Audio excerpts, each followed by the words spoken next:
don't forget, we also have to turn the top edges of our gusset.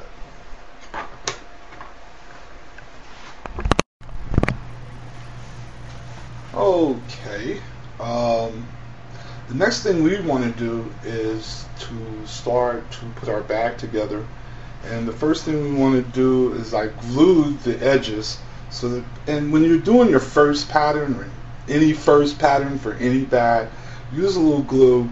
It saves you a lot of hassle. It makes sure that everything is fitting properly. People do make mistakes. It's not like an exact science and the first time around. And even though you do the formula, it may or may not work. So what we're doing is we've done the glue the outside, and we're just going to make sure, line it all up and make sure that the pattern is working. You see that our little notches are lining up there. So that's always a good sign when you're doing this and you're only in the middle, because it could go wrong.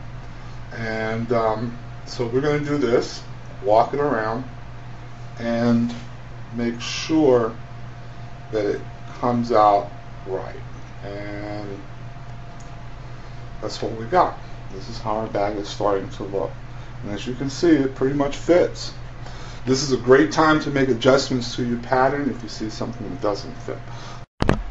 Okay, we've already attached our gusset to our front.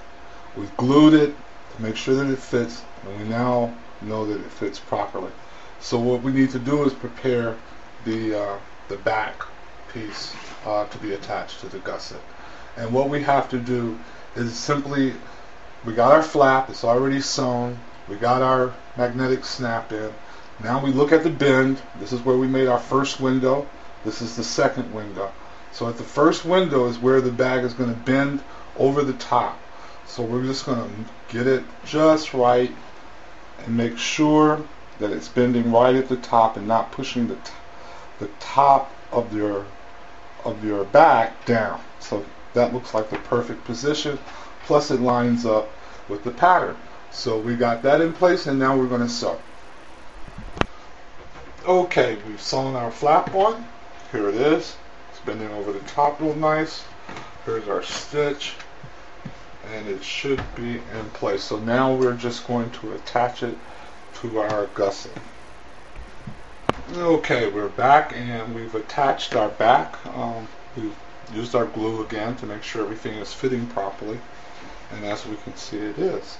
So now we're ready to sew this together and turn it inside out, put our bottom in, put our feet in, put our lining in, and this should be finished. Okay. The next thing we want to do is put in our bottom piece, and the reason I'm putting this bottom piece in is so that I can put my feet in. And I like feet. They add like maybe $1 to the cost of your bag. They're about 20-25 cents a piece, depending on where you get them from. And I like them because they're a nice detail, and they keep your nice bag off the concrete or whatever it is. And so it kind of helps protect it a little bit, especially the bottom. So we're going to go ahead and put this in. I've already glued it, and I'm just going to drop it in here and maneuver it around so it's nice and flat. And then once I get that flat, I'm going to make some little slits.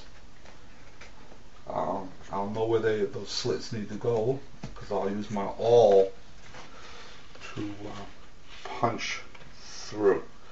And so anyway, that's in there, nice and tight, and so that's how that looks inside of your bag. And then what we're going to do is make little holes in each one of these slots, punch through on the other side, and attach our feet. So as not to waste camera time, I'll be right back. Okay, now we've put in our cardboard to hold in our feet, and they're all down, and here's our feet, and should be pretty neat, huh? Okay, the next thing we have to do is tack in our handles in position before you put in your lining, because you're going to be, since this is a drop-in lining, you're going to be sewing over these handles.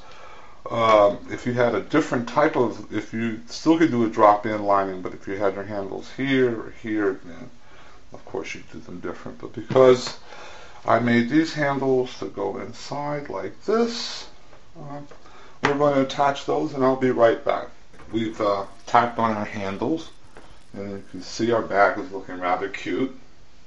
It's fitting well, and all we have left to do is to just drop in the lining. We have our feet in, everything is in, and so now we just have to close the bag up. So here we go. We're going to drop in our lining.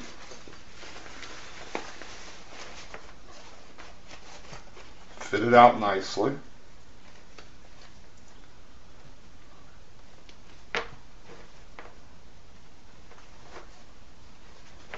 And prepare to sew.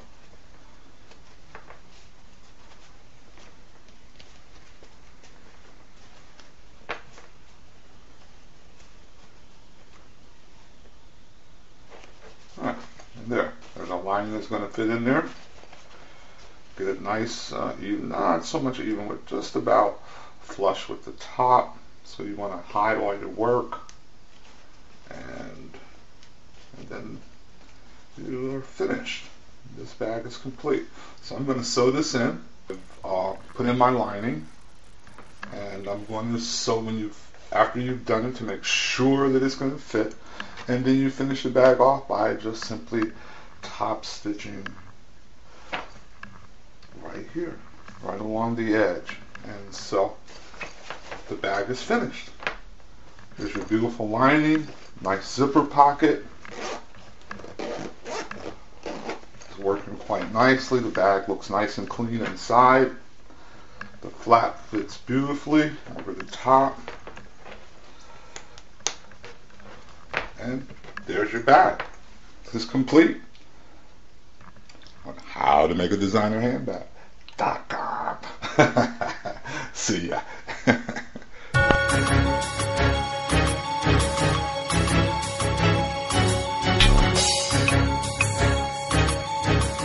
Thank you for watching our tutorial. For more great tutorials on accessory design, visit us at Howtomakeadesignerhandbag.com.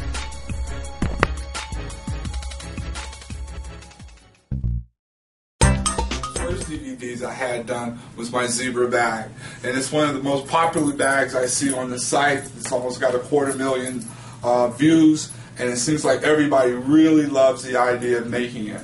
And so here it is, and I got a complete training class DVD, a little over an hour long. I also have a barrel bag here that's about 2 hours and 29 seconds long, and I got here a 3-hour box bag class that's really definitive. It's going to teach you how to make a box bag from beginning to end, put in your lining, and show you just really how to make one-of-a-kind, really beautiful box bags. So anyway, that's what I got going on. These are my DVDs. And so what I wanted to do is just go ahead and give you a promotional code. I'm going to leave it at the end of the video. So go ahead. I'm going to give you this code. And thank you very much for the love. And I hope you like the love I'm trying to give you.